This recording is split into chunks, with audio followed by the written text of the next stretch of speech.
Welcome to the WalterFootball.com podcast. This is episode 330. With the NFL schedule out, we're going to be talking about the week one lines because we can't, we're so eager to bet these games. We can't wait 4 months. So we're going to give you our leans, our thoughts on these games, if decide if we should bet these games right now or not, and then talk about everything else. Joined once again by Jacob Kamiker from the Sporting News. Jacob, how are you? I'm doing great. Yeah, I'm just as eager as you to see all this stuff play out on the field. Like, it's 4 months away, but if it was tomorrow, I'd be happy out of my mind. But yeah, it's always good to look ahead. You know, last year I think I pointed out, or we might have been in disagreement on the Packers-Vikings game, but at this point this season, Packers were underdogs, and I was like, I want to bet that really bad, and it ended up working out. So we'll see if we can find another undervalued line or just one team that looks really mismatched on paper here. Yeah, that was a great call. I mean, obviously, for most of these games, you're going to wait. You're going to want to wait for the injury report, like it's so important. But for now, I mean, I think there are a couple games where the line is just way off, and you might want to bet that game right now. So I think it's important to get to these to this preview, I guess. So before we do, please hit the like button, hit subscribe, comment below, or share this video. All that would help us out a lot. So yeah, let's get right to it. The Thursday night game, as usual, hosted by the Super Bowl winner. That would be the Tampa Bay Buccaneers. They're hosting the Cowboys. This line is Buccaneers -6.5. So what do you think about this game? Yeah, so my original lean is probably on the Buccaneers just because we've never seen like a Super Bowl contender like this bring back basically their whole team or all of like the biggest, the most important players on the team. So they have continuity, and as long as Tom Brady's their quarterback, they're going to be hungry to win. Like, he hates losing more than anything. Some teams, especially ones laden with veterans, may be like, hey, we can take our foot off the gas to start the season, but where the Bucs started last season slowly, I would kind of think that they want to get out firing, especially with the Saints no longer looking as big of a threat as they once were. So I think the Bucs will have every incentive to win this game. I think Dallas's defense is still a work in progress, but their offense is still very good. If Dak Prescott is fully healthy, that's a big if. They could have a chance to get a backdoor cover here. Like, I could see the Buccaneers winning by like 14 this whole game or 13 this whole game, and then Dak Prescott leading like a garbage time touchdown drive to, get it to 6, and the 6.5 goes kaput. So I'm leaning on the Bucs right now. I don't really want to bet this game. If it stays like this, if we get a better read on Dak Prescott, I think that could move the line. And if it drops below 6, I would like the Bucs, but I think at 6.5, there's enough to make me cautious about them. So I would lean on them, but I'm not sure I would bet this at this point. Yeah, we don't know about Prescott's injury status right now, which kind of makes me want to lean toward the Buccaneers because, even if he's healthy, I still think the Buccaneers can cover the spread. They're just so much better than Dallas. The Cowboys have an atrocious defense. Their offensive line's in decline. We don't know about Ezekiel Elliott. I mean, he was so out of shape last year. Is that going to happen again? Like, maybe. Prescott is the wild card right now. So if he's healthy, I think Tampa can still cover. But if he's not healthy, I think Tampa is almost a lock. So -6.5 seems like a good number. Tampa is just so much better than Dallas. I think Dallas is so overhyped. I was looking at the Super Bowl odds. I think they're like 30-1 or 33-1, and I'm gonna write up something about that on the site. And I said that, like, if this were the stock market, I wish I could short that. There's no way that the Cowboys should be that high. They're always overvalued. They were like plus 240 or plus 260 not to make the playoffs last year. That seemed like such a joke. This Dallas team stinks. But I think you make a good case about perhaps a backdoor cover. Just a slight concern. If Tampa has multiple injuries, then I think that's definitely going to be a concern. But right now, I think Tampa is the play. I don't think I'm going to bet this yet. But I think I would side with Tampa for sure. All right, next game. So the Eagles at the Falcons. This line is Falcons -3.5. So what do you think about this side? Yeah, so I would also lean on the Falcons here. So another NFC South favorite over an NFC East team because the Eagles are just in turmoil at this point. And like the Cowboys, they're not very good. Like, I think the Eagles will be better since they're healthy, and they did address one of their weaknesses by getting Devontae Smith for their receiving core. Like, I think that's going to help them big time. But at the same time, I'm not willing to trust Jalen Hurts, even against a bad defense like this, on the road in a place where Matt Ryan has been very good throughout his career. And we don't know, like, both of these are first-time head coaches, so that's a little bit of a concern. But I think the more proven one at this point is Arthur Smith. Like, what he did in Tennessee with Ryan Tannehill and Derrick Henry has been very impressive. I think the Colts have done well with what they had with their personnel in talking about Sirianni there. But I'm not sure he's going to be able to elevate Jalen Hurts right out of the bat, right out of the gate, because the quarterbacks there after Andrew Luck, they had Jacoby Brissett, who was okay but never progressed, and then they had Phillip Rivers in his last year, and it was really kind of his arm strength was gone by that point, so it was hard for them to game plan around it. So I have more questions with Sirianni than I do with Arthur Smith. I have equal questions about both defenses. The secondary for the Eagles, though, is a little bit worse because, the Falcons still have A.J. Terrell, who played well as a rookie, and I think that they should hypothetically be better.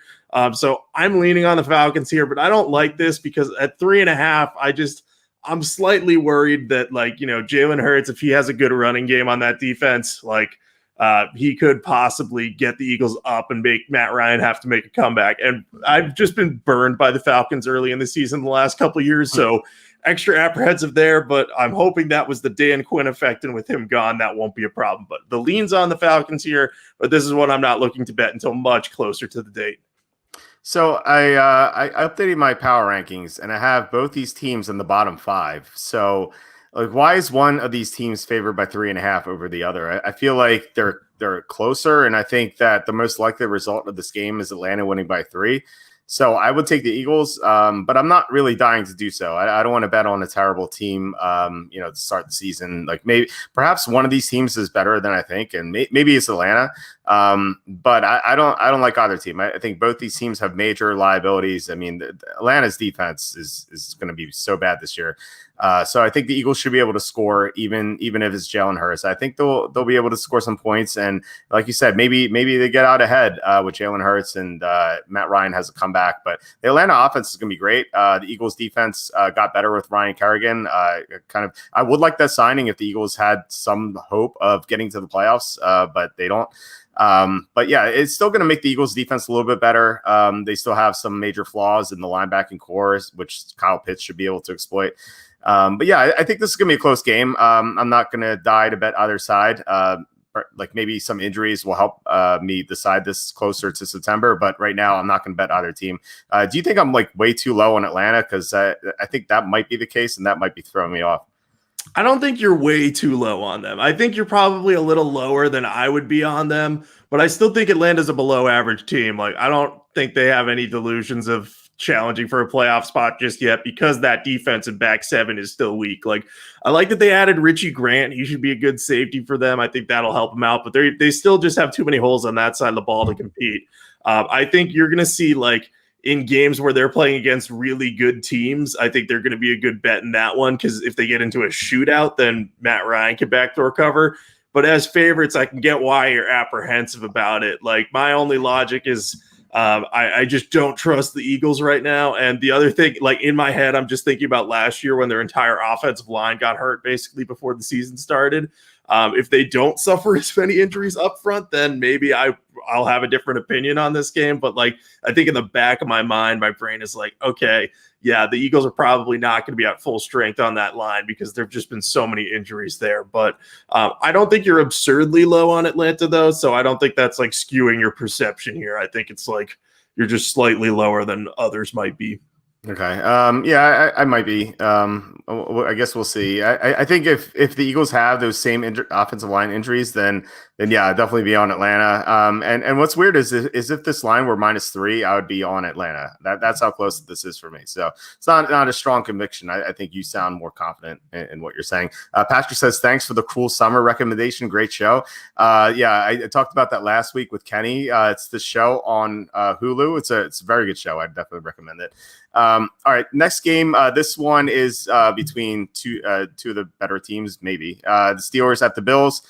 This line is Bills -6. So what do you think about this one? Yeah, so I like the Bills in this one. I think the Steelers have regressed more than people realize. They started the year 11-0 last year, and then they completely fell apart down the stretch. So, like on paper, you might look at the records and say, "Hey, these were both playoff teams that last year. Why is Buffalo favored by 6?" But then you really look at it, and Ben Roethlisberger's another year older, and they've lost so much talent on that offensive line. Like Maurkice Pouncey retired. And they lost Alejandro Villanueva to free agency. And they just weren't very good up front last year. I know they drafted a couple guys, Dan Moore and Kendrick Green, to try to help up there. But we don't know how they're going to do as rookies. They were mid-round picks, so they may not even win starting jobs. And they basically didn't really add anything to their defense. They only subtracted. Like they lost Bud Dupree.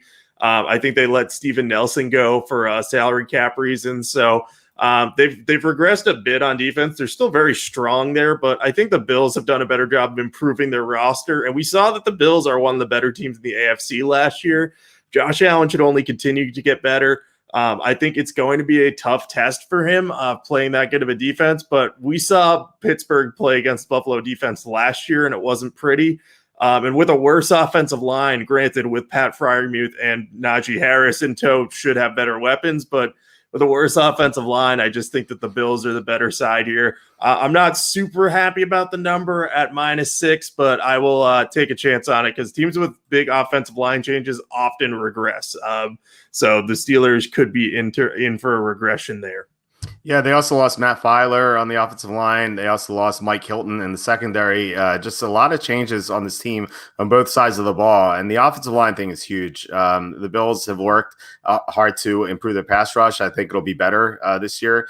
And the secondary is the big problem. I mean, not having those two cornerbacks against all of Josh Allen's weapons, it seems like the Bills should be able to score easily.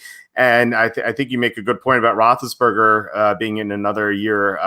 He's going to be closer to regression. And I think that this could be the year he completely falls off. Like we see it around this age where they fall off. Like it seems like every quarterback does except for Tom Brady. And I think it could definitely happen to Roethlisberger, especially with 3 offensive linemen gone. I think the Bills are definitely the play. I don't think you need to bet it now. It's not like a line that's going to change a lot, I don't think, because Pittsburgh's such a public team. But if you do see some injuries, this line could skyrocket. So I think it's something to look out for. If you hear of an injury to the Steelers, then I think I would bet the Bills. Otherwise, I think I would just wait and maybe the Steelers will get some public money in this line to move down. But I think Buffalo is definitely the right side.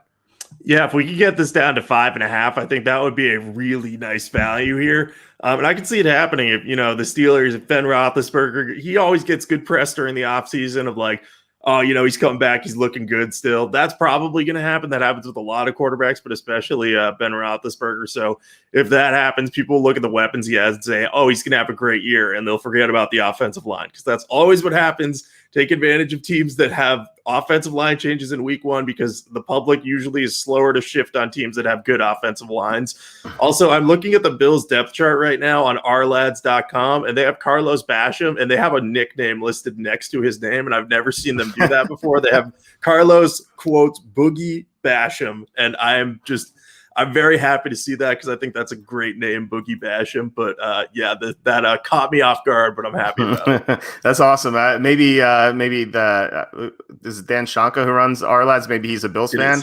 I don't know. I don't know who he roots for, but maybe that's the case. Who knows? All right, that's pretty cool. All right, the next game is Vikings at the Bengals.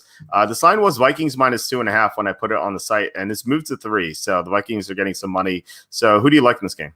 So I actually like the Bengals in this one. I know there was a lot of injury concern with Joe Burrow, but today, Dr. Neil Ella Trash, who performed the knee surgery on Burrow for his ACL, MCL, and PCL damage, said that he's pretty much all systems go for week 1. It basically said that he was ahead of schedule in his rehab. So that gives me some faith that Burrow's going to be back. And if you just look at the team he has around him from a weapon standpoint, like with Jamar Chase coming in, who he'll have instant chemistry with, and then Tyler Boyd and T. Higgins already in tow. Like I think that the Bengals can score on the Vikings. The Vikings defense will be better in the second year for a lot of their cornerbacks, especially with Mike Zimmer.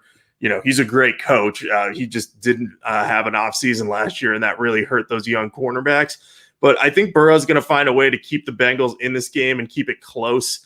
I think they've made some upgrades to their defense.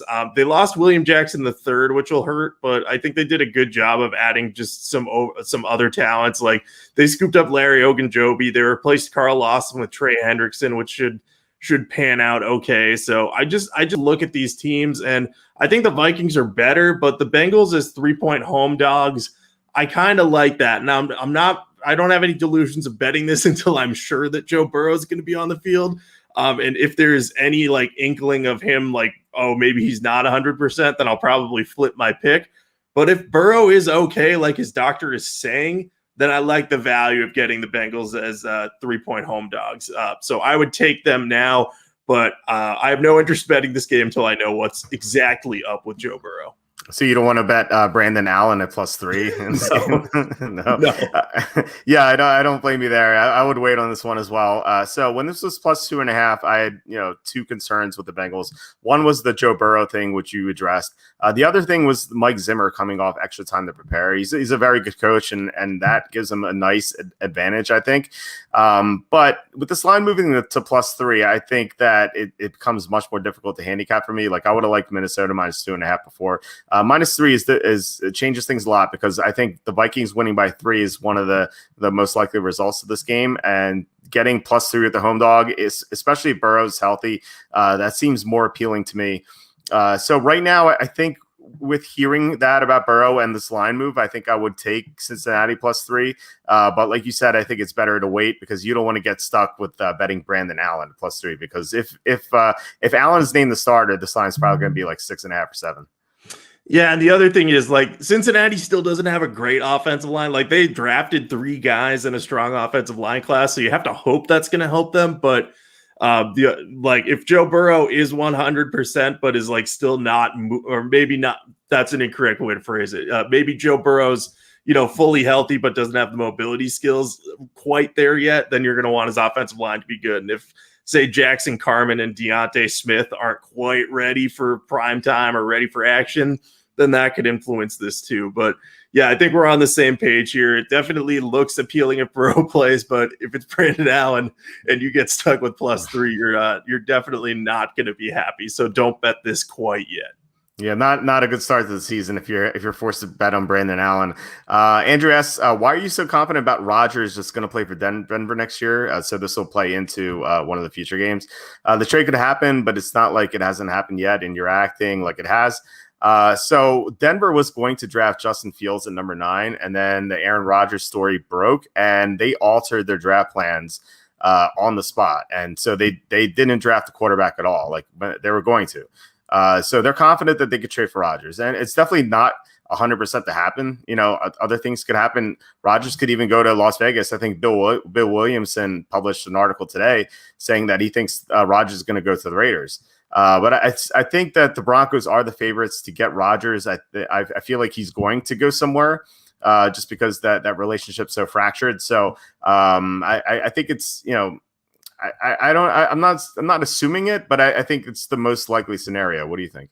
Yeah, I look at the teams that could possibly trade for Rodgers, and he wants to go to the West Coast. And if you just look all the way across the country, like, there's not really a better fit than Denver, because Denver has a pretty championship-ready roster right now. Like, if you plop Rodgers in there in place of Drew Lock, and, that's assuming that you're just mostly getting rid of draft assets in future years and not a ton of players in any deal, I think that they could, easily pull off a deal. And then, like you mentioned, the Raiders could be possibility, but they're still a work in progress, in my opinion. Like, that defense isn't good. And, I think Aaron Rodgers would make the weapons better there, but they've also just unloaded so many offensive linemen this offseason. So if I was Rodgers and I got a chance to pick where I would go, I'd probably go to Denver of his preferred destination teams.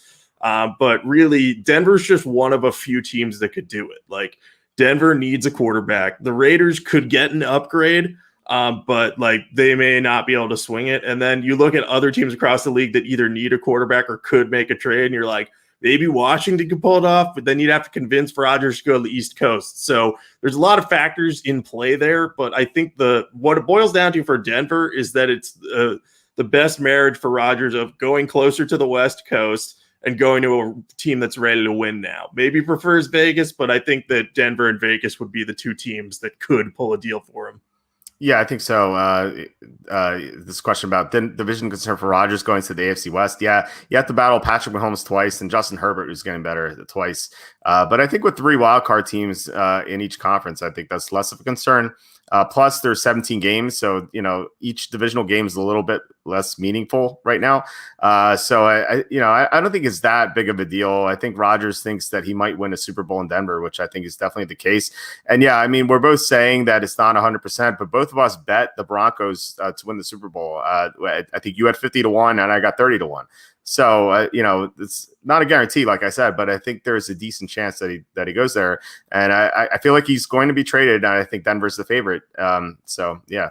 All right, let's move on. The 49ers at the Lions. This line was 49ers -7. And I'm kicking myself for not betting this because it's up to 7.5 now. So, I just gave away that I like the 49ers. What do you think? Yeah, I like the 49ers too. Like, I like Dan Campbell, the coach. Like, I think he's a little bit nuts, and I think he's going to have his team playing hard a lot. But the Lions do not have much talent, especially on offense right now. Like, the one thing they have going for them right now, I think their tackle tandem is really good, and they have a really good running game with DeAndre Swift and Jamal Williams there. But they're passing in with Jared Goff and a bunch of, kind of will these guys work out as receivers and no de facto number one guy there. That's a major work in progress for them. And their defense isn't very talented either. They've added a lot of pieces via the draft, but this team's like a couple years away from competing. Meanwhile, the 49ers, they were bad last year in terms of record, but that was because Jimmy Garoppolo and a couple other key players for them were hurt. They're going to be much better off with Garoppolo back. And then they have Trey Lance to come in if Garoppolo's hurt, which I think he would be better than what we saw from Nick Mullins and CJ Beathard. So I think that the 49ers could be better off. Kyle Shanahan's a great coach. And last time they were fully healthy and were able to stay healthy, they got to the Super Bowl. So I think they have a pretty massive advantage over the Lions. So at 7.5, I still like them a lot. If it was still 7, I'd love it like a lot more because we'd be getting a key number. But yeah, I don't think that you can convince me to bet the Lions in this one, though. I will be looking at them later in the season if they do play hard under Campbell, because I am expecting that to happen. Yeah, so despite the injuries they had last year, they still crushed some of the weaker teams they played, like on the East Coast in these early starts. They demolished the Jets and then the Giants in consecutive weeks. It feels like Detroit's in that same category as those teams were last year. This Lions team's just terrible. I like PC head coach Dan Campbell as a motivator, but I don't know if he's going to be able to out scheme Kyle Shanahan, especially given the inferior talent he has at his disposal. Giving Shanahan extra time to prepare, I think, is a big deal. And this 49ers team is going to be so hungry after last year. They just had such a miserable season, and they're going to be getting everyone back from injury. I think this 49ers team is going to be so dangerous. And I don't see how the Lions are going to stop them. So like I said, I'm disappointed. I missed out on -7. Maybe it'll come back. I don't know if any sharps are going to bet on Detroit, but you never know. Maybe some sportsbook will list -7. So I'm going to hunt around for that. Right now it's 7.5 everywhere that I've looked. But yeah, I think that the 49ers are definitely the right side. Yeah, absolutely. And Campbell definitely will not out scheme Kyle Shanahan at this point. I think he has a lot of upside as a coach, but they need more talent for his like motivational tactics and skill to work. They need better than Jared Goff and Rashad Perriman and Tyrell Williams on offense. That's not going to quite get the job done. Yeah, they're going to play hard for him, but they're not going to do very well, unfortunately. At least not right away. All right, the Cardinals at the Titans. This line is Titans -2.5, so not quite at the field goal. So who do you like in this game? Yeah, I like the Cardinals in this one. I think that they're getting better on defense. That's been kind of their Achilles heel in the past couple seasons. But they added Zaven Collins, and then they were able to sign Malcolm Butler to replace Patrick Peterson. And I know like Peterson was good for a really long time, but last year he had his share of struggles. I think Malcolm Butler will just give them a steadier player there in the secondary. And also, of course, they got JJ Watt. So that front seven's looking a lot better between him and Collins there.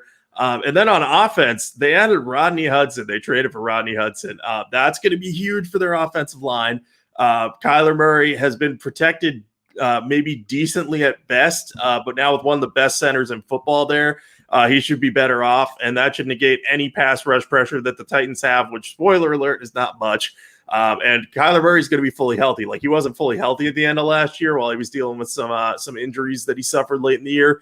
And the Cardinals suffered because of that. But if he's fully healthy, he'll be able to move the ball on this Tennessee defense. And I could see Tennessee moving the ball well on Arizona, but I just think that because of that front seven, they're going to have a better time getting after Ryan Tannehill and, stopping Derrick Henry. Like, you can only slow him down. You can't fully stop him, but Henry tends to be slower at the start of the season. So I like the Cardinals to potentially pull a road upset here. I wish we were getting +3, but at +2.5, I still like them. I'm not going to bet this yet, obviously, because there's no real advantage in doing so. But I think the Cardinals have a good chance to win this one. Let me ask you this. If the Cardinals had made the playoffs last year, do you think this line would be different? I do think it would be a little bit different because they'd be very, I want to say, evenly matched teams. And I think you could hypothetically argue that with the better roster, Arizona should get more points. So it could be closer to even or maybe -1 in favor of Tennessee, adding in the home field advantage. So I do think it would make a big difference. Yeah, because like you said, Kyler Murray got hurt down the stretch last year. And if he didn't get hurt, I think they would have made the playoffs. They came very close. And, in the games he was banged up, they just couldn't get quite over the hump. Like against the Patriots, that game they lost. In the final game of the year, Murray couldn't really play. Like, he tried to play, and he really struggled to do that against the Rams. I think the Cardinals would have gotten in and maybe would have made some noise with the healthy Murray. Perhaps they would have won a game or maybe two. So I think the Cardinals would be looked at more favorably, especially with JJ Watt and Rodney Hudson, like all these talented players you talked about. I think the wrong team's favored in this matchup. I think the Cardinals should be favored, maybe even by 3. I don't like the Titans at all. I think their defense is terrible, and their offense really carried them last year. They got into a shootout with the Texans and stuff like that, and they needed to really outscore the Jaguars in week 2. So stuff like that. And their offense lost their offensive coordinator. Arthur Smith is gone. He's going to be coaching Atlanta. So I think their offense is going to decline a little bit, and their defense hasn't gotten any better. I know they added Bud Dupree, but we don't know if he's healthy. So I think the Cardinals should be able to move the chains so easily against his defense. And their defense, while it's still not great, it should be enough to stop Ryan Tannehill. So I think the Cardinals should be able to win this game. I like them a lot. If I see a +3, I think I'm going to lock it in, actually. Yeah, that actually makes sense. And the more I look at I have the Titans roster up on another screen right here. Like, they've lost Johnny Smith, they lost Corey Davis, and they've lost Dennis Kelly at right tackle too, which isn't a huge thing because they got Dylan Radunes in the draft. But they're weaker on offense than they were before. So I think that the more I look at it, the more I like the Cardinals. So I might be right there with you. If we get a +3, I might lock this in now just so I have it. And in case, maybe things really don't go well with the Titans without Arthur Smith, because I think he was a really, really key part of that offense. And I think that Mike Vrabel will get things figured out there eventually, but this could be like kind of a blip in the radar down year while they try to replace some of the talent they've lost. Yeah, like Parrott said in the comments, I think the Titans have regressed. I definitely agree with that. And yeah, I like Vrabel a lot, but losing your coordinator, I think, is a big deal. I mean, he got the most out of Ryan Tannehill, and now I think Tannehill could be a little bit worse this year. So staying in the division, the Colts are hosting the Seahawks. The Colts are -2.5. So who do you like in this game? Yeah, this one is one of the tougher ones to figure out because we have no idea what Carson Wentz is going to look like. And I look at the rosters in this game, and I want to say that I'm going to go with the Colts, especially as, less than 3-point favorites at home. But if Carson Wentz plays as badly as he did last year, the Seahawks are going to be ready to pounce on that, even with a weaker defense. So I think that's something to keep in mind. I also like what the Seahawks have done a little bit this offseason and upgrading their offensive line with Gabe Jackson. They haven't added any like splash players on defense, but they've added guys to help replace some of the guys they've lost. So I think that they might be slightly better off than they were last year, at least against the pass and with their pass rush, if only from a depth standpoint. So we'll see how they do there. But I still think I'm going to go with the Colts because I think they have the better overall roster. They should be healthy. And I think if Carson Wentz plays better than he did last year and even just gets to like an average level, I think that's going to be better for the Colts, and that's going to give them a chance to win this game and win by a field goal. So where the line's below -3, I think the Colts are the pick here right now, but I'll wait and see what happens because I do not want to back Carson Wentz until I know that he's not going to throw an interception every like 5 minutes he plays. Yeah, those interceptions in the red zone, they're so bad. I've been rewatching the 2020 season. I'm up to week 9, and he made so many bad decisions last year. It was so frustrating to watch, and it's like, what happened to this guy? Because he was such a great quarterback before 2020. And yeah, we don't know what we're going to see out of him. If he plays like he did pre-2020, I think the Colts could definitely win this game. If he plays like he did last year, the Seahawks are going to win this game. So this one's tough to handicap. I kind of want to lean toward the Seahawks because Russell Wilson, we know what we're going to get out of him. I mean, he's such a great quarterback. That Gabe Jackson addition will help a lot if Gabe Jackson stays healthy. We'll see about that. And then you have Jamal Adams. I feel like he was banged up all last year. I think he's going to play better this year.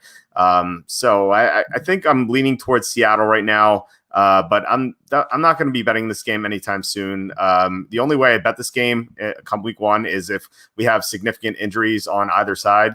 Right now we don't, so I'm just going to stay away from this one for right now.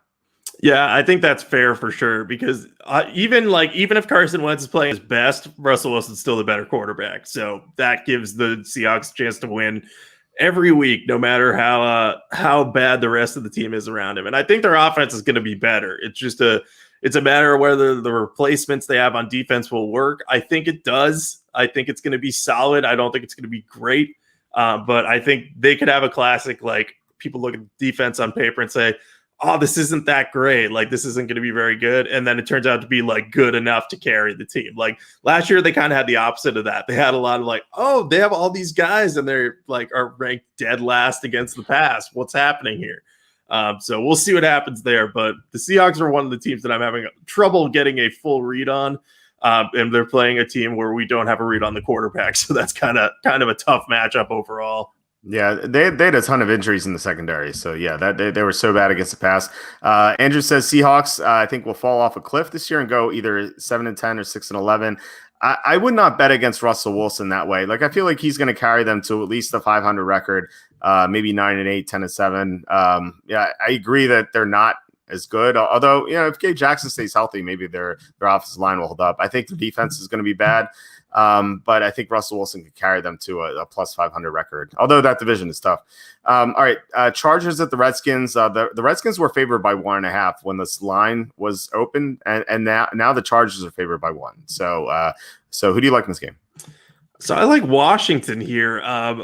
If only because Justin Herbert's going to be playing a real elite defense. Like Washington's defense is really good. Like last year, their defensive line was the best in football. Like Chase Young and Montez Sweat are insanely good. So are Deron Payne and John Allen. And then you add what they're getting back. Like Landon Collins wasn't good before he got hurt last year, but now they're getting him. They lost Ronald Darby, but they upgraded him by signing William Jackson III instead of him. And then you have Kendall Fuller who can get interceptions. So that defense is going to be really tough on Justin Herbert. And I know that they've upgraded their offensive line. They spent a lot of resources to do so. So that should hypothetically help the Chargers. But Washington's defensive line was matchup proof last year towards the end of the season. They did not get enough pressure on Tom Brady in the playoffs. That was about the only time they didn't.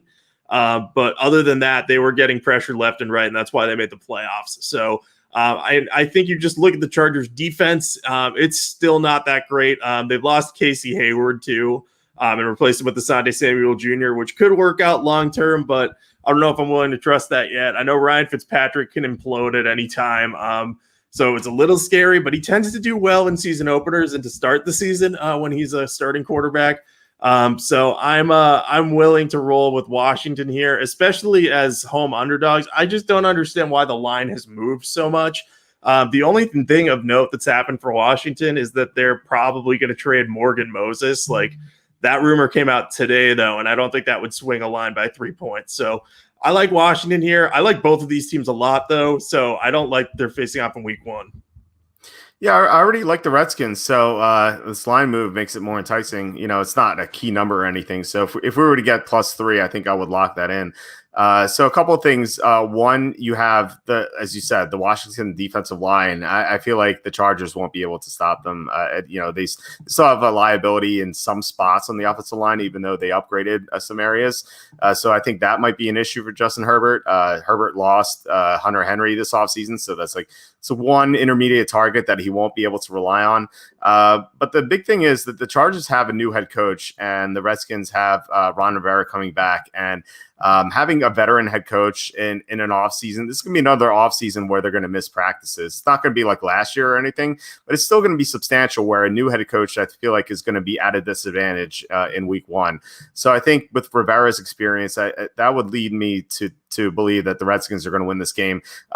Unfortunately, I want to bet both these teams. I like both these teams a lot. They're both underrated.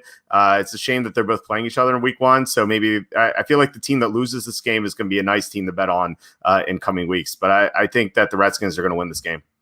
Yeah, I agree with you in that we're gonna be watching whichever side loses this game. We're probably going to be on pretty hard in week 2. Like, the line's going to be off, because especially if one of these teams wins in a blowout. But I think Washington's going to win. I think you make a good point about the new head coach, and we don't know how Brandon Staley's going to be as a head coach. Like, he did well with that Rams defense, but he also had Aaron Donald up there. Like, Joey Bosa is good, but Aaron Donald is the best defensive player in the game, possibly of the last decade. So, without him, we'll see how that defense is going to be. Yeah, we'll see. There's a question about them moving to the 3-4. I think it's fine. I feel like Joey Bosa can play in any formation. I think it's fine. I don't think that's a big deal. Jets at the Panthers. This line was Panthers -5, and it moved down to 4. So who do you like in this game? Yeah, I like the Jets. Why are the Panthers favored by? Why were they ever favored by 5? Like, the Jets aren't as bad as they were last year. Like, we loved fading Adam Gase, but now that Robert Saleh's there, like, I really like Robert Saleh. I think he's going to motivate them, and I think that this team's a lot better on paper than last year's team was. They've added Carl Lawson, they added Zach Wilson, and he might struggle out of the stretch, but even still, it's not like he's going to necessarily struggle against Carolina, who does not have that great of a team right now.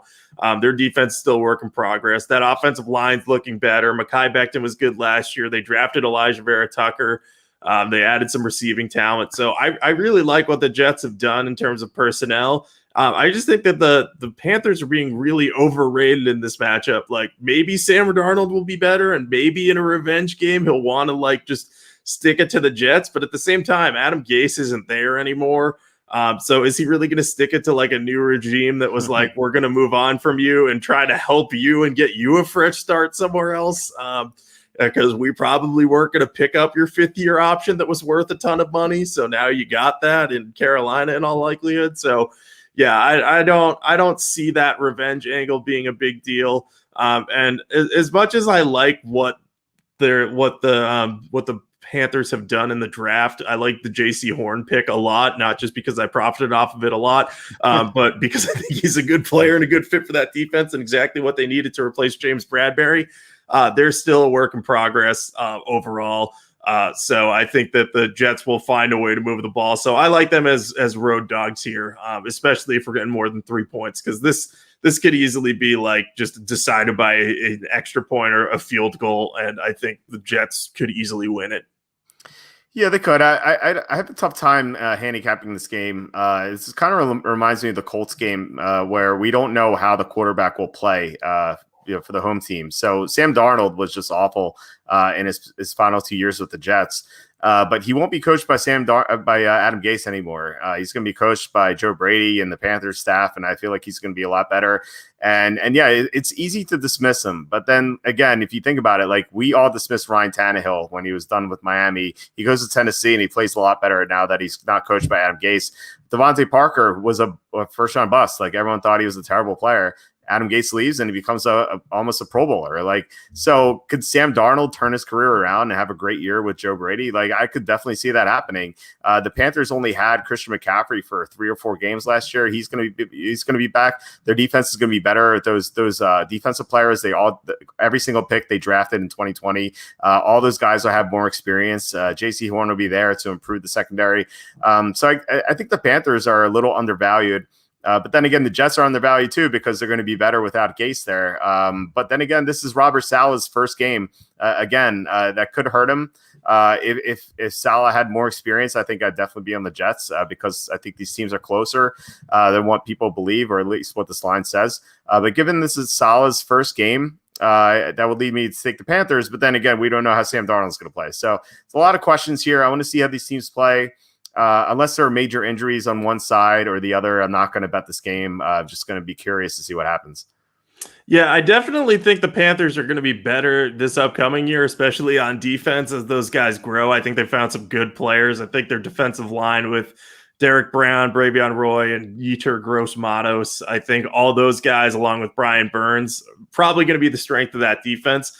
I'm just not confident in that back seven. I'm also not confident in Zach Wilson, though. So it's just the number on this. Like, it just does not sit right in my head right now. But we'll see. Talk to me like 3 months from now, and I'd be like, why would I ever take the Jets at that number? But right now, I'm like, yeah, gung-ho about the Jets, but this could easily change. This one's pretty hard to get a read on. Yeah, it's a tough one. I'm like I said, I'm looking forward to seeing this game and instead of handicapping it. I think this one's a little easier, although there has been a major line move. Jaguars at the Texans. So this line opened up Jaguars -1.5, and now it's 3. So there's definitely some big money coming in on Jacksonville. So who do you like here? I probably would take the Jaguars at any number up to like -14. The Texans they're that bad at this point. We don't know what's going to happen with Deshaun Watson. They hired someone who really no one thought was going to be their head coach. Nick Caserio has just kind of turned the roster all around. Like he has brought in so many players to compete for roles. He's made trades like crazy. And he's just added so many players to this team. So this team is in a big rebuild. And again, we don't know if Deshaun Watson's going to play. I assume he won't, whether it's because he ends up on a list for the NFL, the commissioner's list, or whether he gets traded. I don't know what will happen at this point. It's impossible to predict. But the Jaguars have the advantage here. I know it's Urban Meyer's first game, but the Texans are a mess. The Jaguars at least have what looks like a competent offense filled with weapons. And, it would take a lot for them to not win this game and win it handily. So I would lean on the Jaguars pretty heavily here, barring some unexpected news from the Texans or barring the Jaguars being like fired into the sun by some mystical force. Yeah, you got to watch out for that. It could always happen. This Houston team is so bad. I think they could be the first team in NFL history to go 0-17. Obviously, they'll have there hasn't been an opportunity for a team to do so beforehand. But the Texans are so terrible. They won 4 games last year with Deshaun Watson. So what's going to happen with if he doesn't play? Like maybe this all gets resolved and he's only suspended for 8 games or something, and he plays late in the year, and so they won't go 0-17. But I'll be shocked if he plays in this game. Like even if he's like even if all this stuff goes away, I feel like there's still going to be a suspension of some sort. So obviously we don't know what happened, but I'd be shocked if he plays this game. And like if he does, then you're screwed if you bet the Jaguars. But even at -3, I still think that could get there because Houston's roster is just so terrible.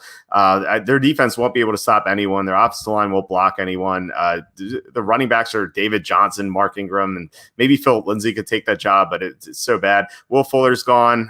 So yeah, Houston sucks. I would just bet Jacksonville. And yeah, I think that you're right. Like anything up to -14 is good. I said that like in week 10, this line would be like Jacksonville -6.5, and maybe that, I think that's even short. It could be like -9.5. I don't think people realize how bad Houston is, so I think this is a good opportunity to bet Jacksonville. And I actually think I might do it soon because I think this line is going to climb a lot, especially once people realize that Watson is not going to play. Yeah, I agree. I think I'm going to bet this one soon too, just to lock it in because I can't imagine Watson's going to play week 1 for the Texans at all. And, it's funny. Like, I feel like people haven't realized like the full extent of how bad the Texans are quite yet because they've signed so many free agents this year. They've like signed someone from almost every team, it seems like, but all the guys they've signed have been like good role players or like, they signed Lane Taylor from Green Bay, and it's like, yeah, he was a pretty solid starter on the offensive line at guard, but like, he wasn't an elite player. And same with like Marcus Cannon up there. Like they've added depth, but they don't have the talent. So all these depth guys are going to be playing like roles that they shouldn't necessarily have to. And that's going to be a problem for them. And just if Davis Mills and Tyrod Taylor are the quarterbacks, you can just forget about the season. Yeah, I don't know how they get motivated with those guys. Maybe Davis Mills has a great training camp and there's some hope, but I don't think so. All right, the late games, Browns at the Chiefs. This line was Chiefs -6. It was -5.5 earlier. So who do you like in this game? Yeah, like my first instinct was like, oh man, that's kind of a lot of points to give the Chiefs against the Browns because the Browns were good last year and played them hard in the playoffs. Then I thought about it and I'm like, all right, well, Andy Reid has extra time to prepare. He's a great coach. Kevin Stefanski is too. Don't get me wrong on that. But then you also got Patrick Mahomes, who's going to really want to come out and play well. And they've reconstructed that entire offensive line to make it significantly better. It at least looks that way on paper. So I think that's going to help Mahomes in that offense be even better. So I think that the Chiefs will have a chance to win by 6. I think they're going to be motivated to come out and win.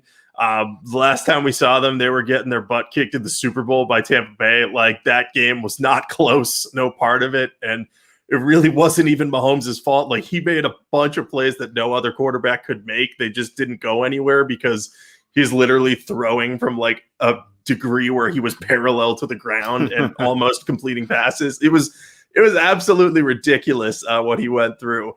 So with better blocking and, wanting to get that taste out of his mouth after a whole offseason and a great coach like Andy Reid, I like the Chiefs to start the season well and kind of, stick it to the Browns and say like, hey, like you're good, but you're not like as good as us yet. And that will motivate Cleveland to play well later.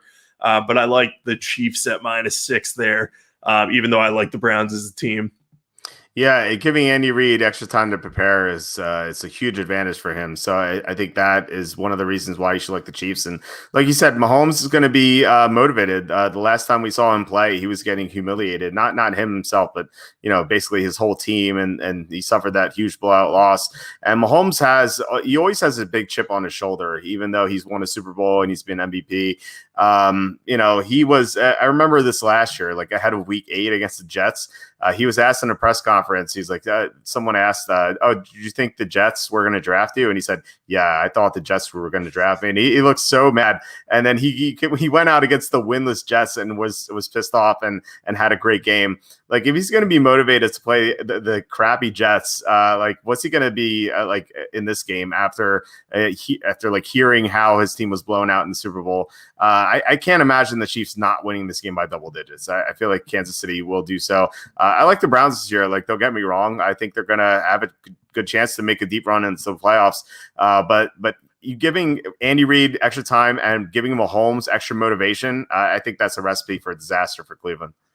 Yeah, it's very unfortunate for them that they have to face the Chiefs week 1 because otherwise they might have a chance to make a statement game of their own with the right opponent. And Parrots on here asking how the Chiefs have better blocking. They just lost Eric Fisher. 2 things. Eric Fisher had an Achilles tear. We don't know when he's going to come back. 2, they also traded for Orlando Brown, who is an upgrade over Fisher. They signed Joe Thuney, who's arguably the best guard in the league, or at least one of the top 5, and is extremely versatile. They drafted Creed Humphrey in the second round and signed Austin Blythe to upgrade the center position. They added Kyle Long out of retirement to upgrade right guard. They have Laurent Duvernay-Tardif potentially coming back as well, who was a great starting right guard before. And they drafted Trey Smith in the 6th round of the draft, who was a steal.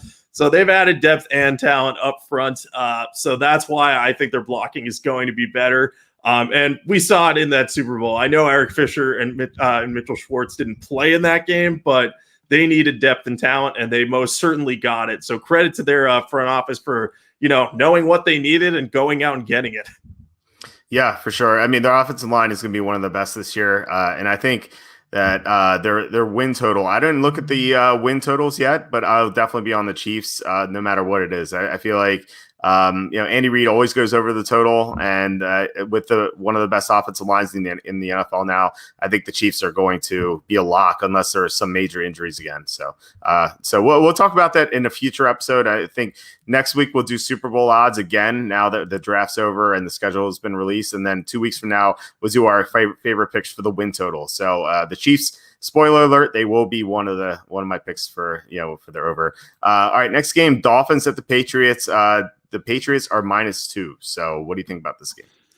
Yeah, I like the Patriots in this one as well. It's a rematch of what we saw in week 1 last year when the Patriots covered against Brian Flores and the Dolphins. And I have the utmost respect for Brian Flores. He's one of the better coaches in the league, but Bill Belichick is still the best. He has been for a long time. And they've added a lot of talent to the team. Like, I don't know how it all is going to work out, but they knew that they'd screwed up the last few drafts and not gotten enough depth and talent. So they went out and signed a lot of people in free agency. And they kind of just stayed put in the draft for the most part and took the most talented players available. So I think their team is better off. So having the Patriots at home as -2, I like that a lot. They're also playing Tua Tagovailoa. And Bill Belichick does really well against young quarterbacks. And this defense is going to look a lot better than it did last year because they had a lot of opt-outs, especially in their linebacker core. And it just did not go well at all at that position. But now they have Dante Hightower back. They re-signed Kyle Van Noy. So that's going to make a massive difference for them. Their depth at linebacker now looks really good, whereas last year it was like I couldn't even tell you who they were starting on a weekly basis. They were just rotating through guys to see if anything could work. So I like the Patriots a lot here. Just Bill Belichick, extra time to prepare against the young quarterback. Just sign me up for that every time. Yeah, giving you the best coach of all time extra time to prepare is a great thing. I definitely like the Patriots. I'm right there with you. And yeah, Belichick's feasted on young quarterbacks at home. So giving him 6 months to get ready for Tua with a better defense, I feel like he's going to frustrate Tua a lot. And then I feel like I think the Patriots are underrated right now. And I feel like there's a negative sentiment right now because of Cam Newton, and they're like, Cam Newton can't win anything because he hasn't been good for a while. Cam Newton's good when he's healthy, and like the problem with him is he gets hurt a lot. But unless he gets hurt in the preseason or training camp, he's going to be healthy heading into week 1. So I think the Patriots should be able to win this game, and I think they'll do quite well until the inevitable Newton injury, and then we'll see what Mac Jones has to offer. But I think right now, you could say the Patriots are underrated, and the fact that they're not even -3 at home, I think we're getting good value. So I like New England a lot. Hey, no matter what happens, Jarrett Stidham's probably not going to have to start, which is good news, in my opinion, as has been talked about ad nauseum on this. I am not big on Jarrett Stidham, and I am pretty big on Mac Jones. So I will be interested to see how that happens if Newton struggles or gets hurt. But I tend to agree with you that if Newton can stay healthy, he can be a solid quarterback. If he can't stay healthy, though, I do think Mac Jones can distribute the ball to his weapons well enough to get the Patriots wins. Will that happen in week 1? I don't think Bill Belichick would want that to happen, but I'll be keeping a keen eye on that this offseason. Yeah, for sure. All right, this next game, there wasn't a line until I looked today, and Westgate posted a line, so we'll go with it. It's the Packers at the Saints, and the Saints are favored by 3. So what do you think about this?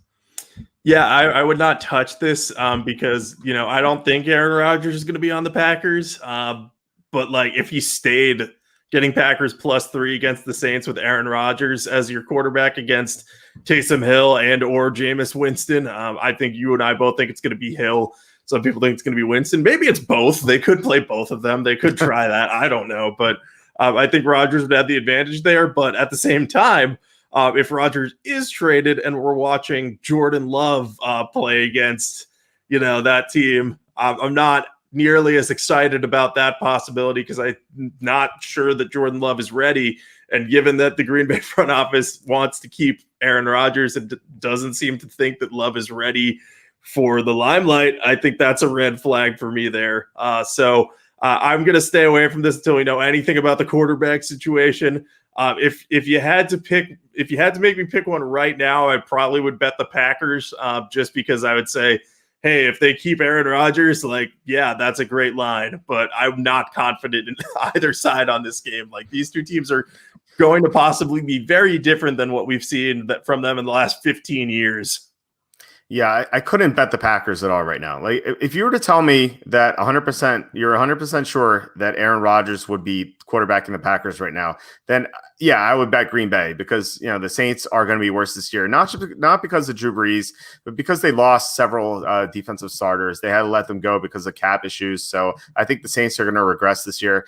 But if you were to tell me that Rodgers would 100% be gone, then I think I would be on the Saints because I like Taysom Hill better than Jordan Love. We'll see what Jordan Love has to offer, but I wasn't a big fan of his coming out of college. So yeah, I mean, right now we don't know what's going to happen with Rodgers. I think he's going to be traded. So I would be interested in betting the Saints at -3 when I go out to Vegas and I'll go to the Westgate and maybe bet this -3. But yeah, we don't know what's going to happen right now. And by the time I'm in Vegas which is July, Rodgers could be already traded. So whatever I'm saying now might be moot, So yeah, I wasn't even planning on talking about this game because there was no line, but I thought it was interesting that Westgate posted the spread. Yeah, it's definitely interesting. They probably just want to have it out there in case they can get people to bet on both sides. And then, maybe they make a profit if Rodgers is traded and a lot of people bet on Green Bay thinking he wasn't going to get traded. Maybe they'll make money. Who knows? But I definitely think it's a big risk by the books. And it's just not a risk that I think most gamblers would want to take. Yeah, I don't know. I mean, there might be some people who just believe that Rodgers is going to come back and they'll take the Packers and then they'll feel sorry once he's traded. But it could work out. I mean, if Rodgers stays there, I think the Packers should be favored. So all right, next game, Broncos at the Giants. This line is Broncos -1.5, and this also has Rodgers trade implications. This is one I want to bet on early because I think there's a chance that Rodgers could go to Denver. So yeah, I'm going to be on Denver. So what do you think about this one? Yeah, I'd be on Denver too, because you look at it and both of these teams have really strong rosters, but questions at quarterback.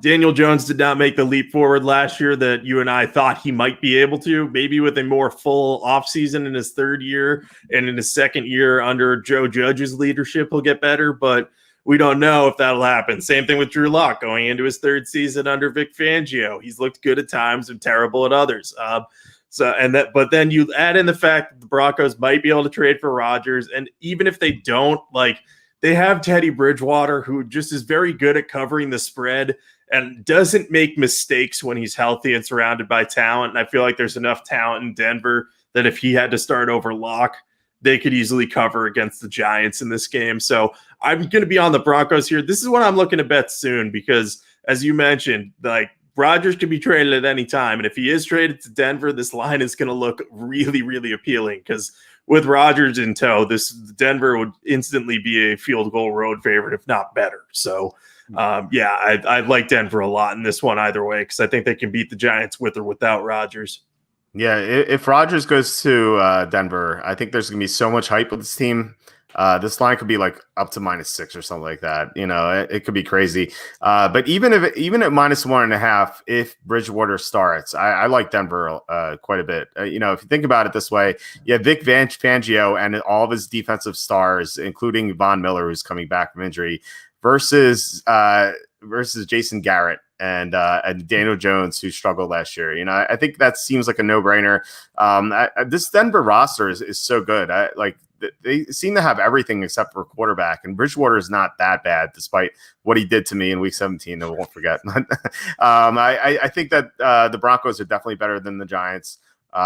And they're not technically a West Coast team, so that early start time is not going to really be a factor. And the Giants typically don't have a good home field advantage anyway, so I don't know if they should be getting 3 points. I think that Denver should be at least -3. So I'm going to bet this one as soon as possible, just because if Rodgers goes here, like I said, this line is going to skyrocket. And even if he doesn't, I think Denver is still a good side.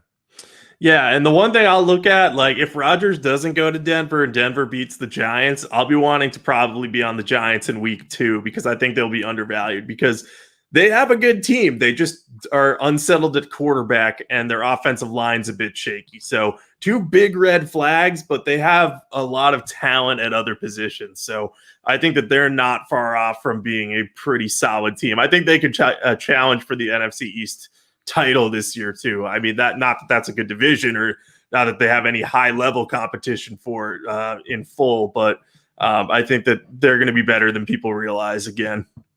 Yeah, I think you're right. The big question is Daniel Jones. Can he make a big leap forward this year? And he has the talent to do so. I just question if Jason Garrett could get him there. I also not in love with their offensive line. I know they're going to be getting what's his face, Nate Solder back from the opt out, but still, I think that it's still a concern for me. But I like them this year. I think they're undervalued. I just question their upside. So the Sunday night game, Bears at the Rams. I feel like these teams play every year. The Rams are favored by 7. So what do you think about this one? Yeah, so first my eyes popped out of my head because I'm like, Jared Goff is favored by 7. Then I remember Jared Goff's not on the Rams anymore. That was my moment where I was like, all right, it's been a long day today. But yeah, so I think I like the Rams at -7. I could see a case for the Bears. But I think Justin Fields, he's either going to be making his first start or Andy Dalton's going to be on the field. And Justin Fields making his first start against this defense with Aaron Donald and all these good cornerbacks between Darius Williams and Jalen Ramsey, I think it's going to be hard for him. I think it's going to take him time to be able to compete against the better defenses in the league. So I think the Rams being favored by 7 makes sense to me. I wish they had done more to upgrade their offensive line. That looks like their one true weakness as a team right now. You could complain a little bit about their linebacker situation, but I think they'll be okay there because Raheem Morris is a good coordinator. But with Matthew Stafford as their quarterback, they should be better off. They can win this game by 7. And I'll trust Stafford, a wily vet, over Andy Dalton, who is regressing, or a rookie making his first start against a really good defense. Yeah, I'm right there with you. And you have Sean McVay having extra time to prepare for this game. And he's one of the best coaches in the NFL, I think, and giving him extra time, I feel like is a nice advantage for the Rams. And like you said, the Bears quarterback position's in flux. I like Justin Fields for the long term, but giving him his first NFL start against Aaron Donald and that great defense, that's going to be troubling. And if it's Andy Dalton, just forget about it. I mean, we saw what happened last year. The Chicago offensive line is a concern. I know they added a tackle in the second round this year, but then they got rid of Charles Leno and also Bobby Massey. So they have some issues blocking. And you don't want that against Aaron Donald and the rest of the Rams defense. So I definitely like the Rams in this game. I feel like I've been on the Bears side in this matchup in the past, but I'm definitely going to be on the Rams this year. I will not let you slander the starting right tackle of the Chicago Bears, the pride of UMass Amherst, Elijah Wilkinson. I will not let that happen on this show. But yeah, no, they shouldn't have. I don't think they should have cut Charles Leno, because I think that they should have played Tevin Jenkins on the right side. Then you have 2 solid starters, and Wilkinson has a good swing. But apparently they like Tevin Jenkins on the left side, so we'll see what happens. I think Wilkinson's a fine stopgap at right tackle, but you would like to have more talent on that offensive line as a whole, I would say. Yeah, sorry about Elijah Wilkinson. I apologize. It's fine. There's only a few UMass players at the pro level. I got to defend them when I get the chance. That's true. I can never forget the great Marcel Ship, the running back for the Cardinals in the past. Yep. Wrote about him in my book, by the way, which you can see in the description below. All right, there's only one Monday night game this year. I don't know why. You don't know why either. We talked about it before we started recording. It's very strange. I feel like they should have more Monday night games, not fewer. But this is what they're going with. It's Ravens at the Raiders. This line is Ravens -4. It's down from the open. I think it was -5.5, and now it's down to 4. So who do you like in this game? So I like the Ravens a lot here. I don't know why this line moved. I guess the one thing in my head would be maybe people are thinking the Raiders are in play for Aaron Rodgers. Like you mentioned earlier, Bill Williamson had an article basically stating why the Raiders could trade for Rodgers or should, or one of those two verbs. I can't remember which one at this point. But the Ravens are a better team than the Raiders as currently constructed. The Raiders have lost 3 of their best offensive linemen this offseason. And at one point it was 4, but I think they officially re-signed Richie Incognito. And I like Alex Leatherwood. I think he's going to be a solid tackle, even though, every media person thought that he wasn't going to be a top 20 pick, even though he pretty much always was going to be.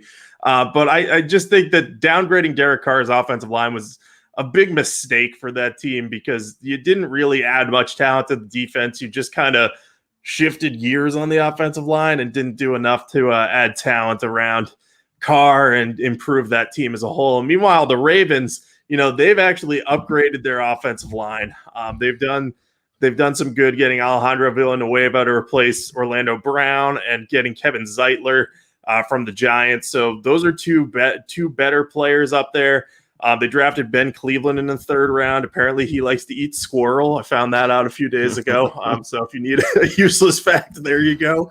But in general, I think the Ravens, they're well coached too. Harbaugh will have them ready.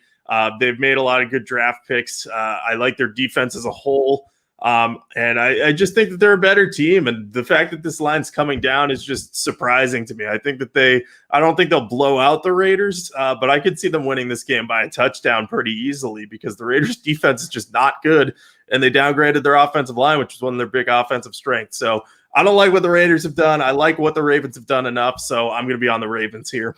So what if Rodgers can't be traded until June 1st? On June 2nd, if he's traded to the Raiders, would you bet the Raiders at +4 if you had the opportunity? Yeah, in that circumstance, I might do it.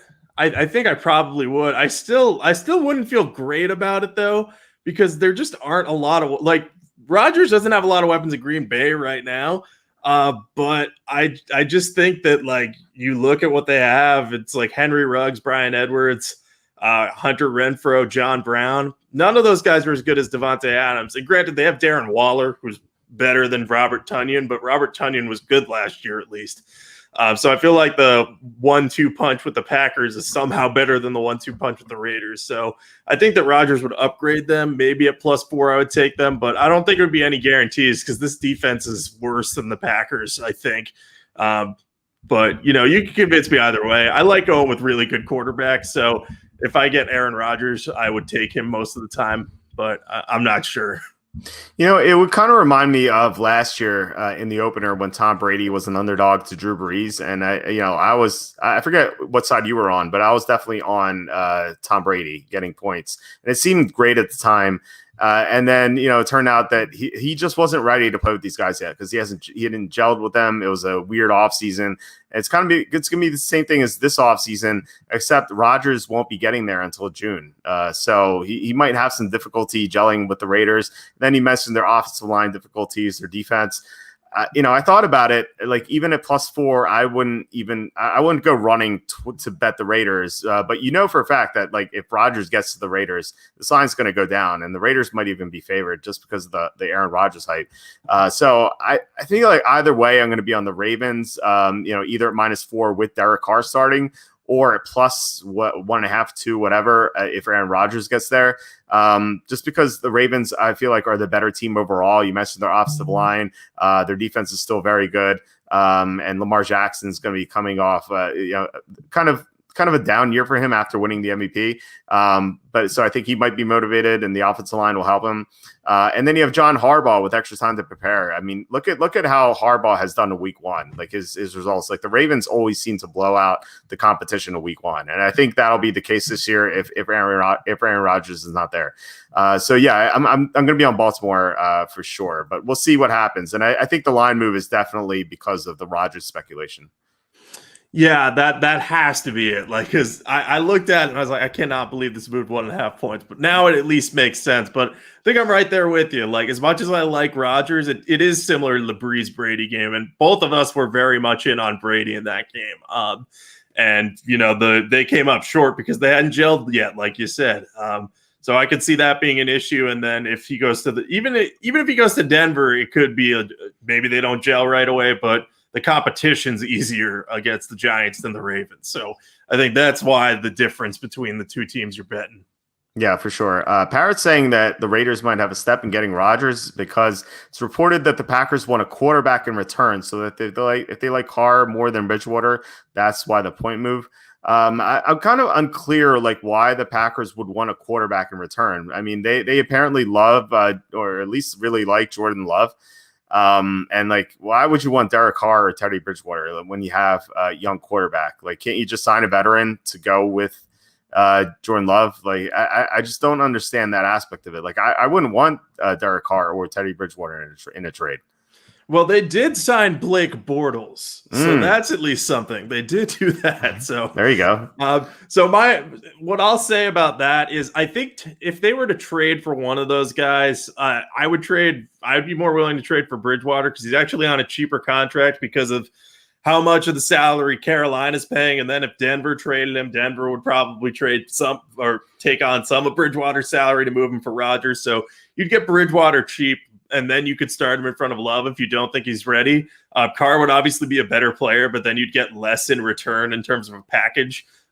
Whereas I think, you know, they could probably get a lot of draft capital from Denver, especially if they take on Teddy Bridgewater. But I think at the end of the day, what it boils down to is Brian Gutekunst in the Packers front office is looking at Jordan Love, and they're like, oh, man, this guy's not ready yet.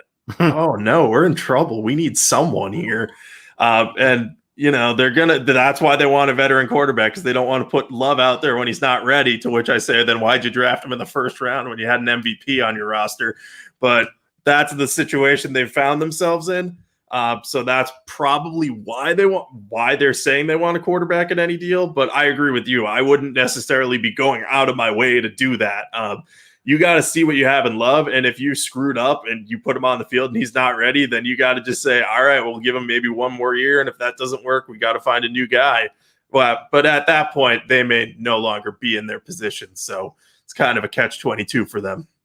Yeah, I feel like if you want to trade for a quarterback, it would be Drew Lock, like, wouldn't it? Because he's young, he still has potential, he's cheap. And then at that point, just have a competition between him and Jordan Love, and maybe one of them pans out. And if none do, then you're probably going to draft one of the quarterbacks from 2022 or 2023. That's what I would do. I would not trade for Derek Carr. Definitely not Derek Carr. He's way too expensive for his talent. And Bridgewater is a little bit more appealing because, like you said, the Panthers are paying some of that salary. But still, I mean, you feel like you know what you have in Bridgewater too. So you're not going to win a Super Bowl with Bridgewater. I don't even think you're going to make the playoffs with Bridgewater, although there's a chance that happens because the division is not that good. So yeah, I would go for Drew Lock, but I guess you can't discount Blake Bortles because he's a big party guy, and Green Bay is not a crazy party town. Not offending Green Bay citizens or anything, but it's not LA or a place in Florida, you know. So yeah, maybe it pans out finally. To quote Matt LaFleur, hey, he almost beat New England in the AFC Championship game. That's paraphrasing. You know, that's literally what he said about Blake Bortles. So, you know, take that for what it's worth. Yeah, nothing to do with the defense or Leonard Fournette or anything. It was Blake Bortles almost beat New England. Yeah, it was entirely Blake Bortles. He ran for more yards than he threw for in one playoff game, but that's all right. Yeah, it was him versus the other 11 guys on the other team. It was just him. So, all right. Yeah. So it sounds like we're in agreement in most of the games. And I feel like, like the games that stood out are like Arizona. If we get +3, we'll want to bet that right away. And I think we both want to bet Denver as soon as possible because that line could rise, especially if they get Rodgers. That line's going to skyrocket to -6, maybe -5.5, something like that. And the Patriots, I feel like we're both pretty confident in that one as well. So I don't know what else stood out to you, if anything, but I think those were the games that I feel like stood out to me. Yeah, I think those three are the big standouts. I think I like the Chiefs as well, just because of the motivational and Andy Reid factors. But at this stage in the offseason, I think those three you highlighted are probably the ones that, if you're like, you have to pick 3 games and you have to bet on them right now, I think those are probably the 3 I'd go with, because I think those could turn into values. I don't think that the Chiefs line would turn into a value necessarily at any point. Because the Browns are actually good competition. So, yeah, we're pretty lockstep on all of them at this early stage in the offseason, which is a good sign. So we'll see if that continues up until week 1 gets closer. Sounds good. I'm looking forward to it. And yeah, we tied for 83rd in the Super Contest in our joint entry last year. So hope we do better this year. I feel like I'm confident that we will. So yeah, I'm looking forward to handicapping the 2021 season with you. It's kind of sucks that it's about 4 months away, but good things are worth waiting for. So yeah, looking forward to it. Yeah, me too. Big time. It's going to be a lot of fun once it gets here. Awesome. Sounds good. So do you have anything to plug? Yeah, you can follow me on Twitter at Jacob Kamenker, and you can also check out my work and all my coworkers' work at sportingnews.com. We cover all breaking news and breaking stories across sports. You'll see a lot of the NFL stuff I talked about on there. Ben Cleveland liking squirrels over there. Some of Matt LaFleur's talk about Blake Bortles. You can see exactly what he said over there. And we'll be following all the Tim Tebow drama and the Aaron Rodgers trade drama over there too. So yeah, check out sportingnews.com. Follow them on Twitter at sportingnews. Great content over there. And yeah, follow me. And if you ever have any questions about betting or football, just shoot them my way and I'll do my best to answer you. I'm looking forward to that squirrel information. I actually I knew a girl who dated a guy who she liked him until she found out that he killed squirrels, and then she was like, I got to get away from you. So yeah, so looking forward to that. I'm at walterfootball.com. Tons of fantasy content coming. I posted sleepers, busts, value picks, updated rankings. We have our updated 2022 NFL mock draft today. And then season previews will start sometime in June. So looking forward to that. And yeah, other than that, please hit the like button, hit subscribe, comment below, share this video. But yeah, otherwise I'll talk to you next week. All right. Sounds good. Talk to you then. All right. Bye. Bye.